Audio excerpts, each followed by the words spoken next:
Бог тааны ордон музей.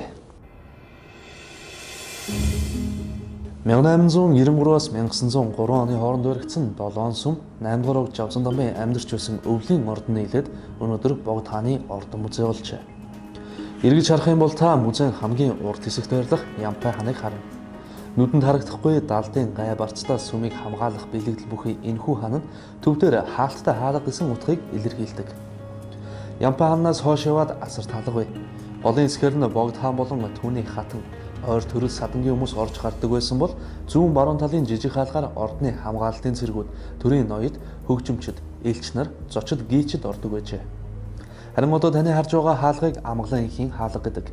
8 дугаар угтыг Монголын шашин төрийг хослон баригч хэмжээгүй эрхт хаанаар өргөмжилсөн үйл явдлыг тохиолдуулан бүтээсэн энэхүү хаалгыг ганц чихрэх хадаас ашигладаггүйгээр 108 төрлийн оньсоор ухсарч барьсан гэдэг.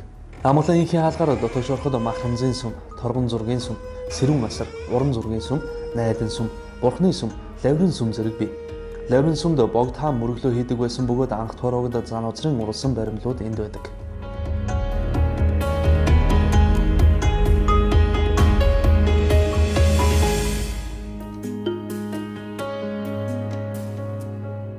Одоо та Богд хааны 2 давхар өвлийн ордныг харж байна. 1903 онд Орос архитекторчийн зураг төслийн дагуу барьсан энэхүү ордонд Богд хаанд бараалахаар ирсэн зочдыг хүлээн авах хүлээлгийн танхим, хааны уулзалтын танхим, хаан хатан хоёрын төр амралтын танхимуд байдаг.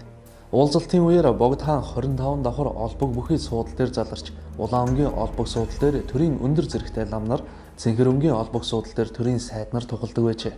Богд хаан болон хатны их сэнти суудал, Богд хааны төрийн тамга, хайрцгийн хамт 22 мянган сувд хэлхэн уралсан ёслолын хантаз, хүүхэд ахудаа тоглож байсан тоглоомод, сүйх тэрэг, гадагш гарахтаа залардаг дамнуур хүртэл энд байдаг.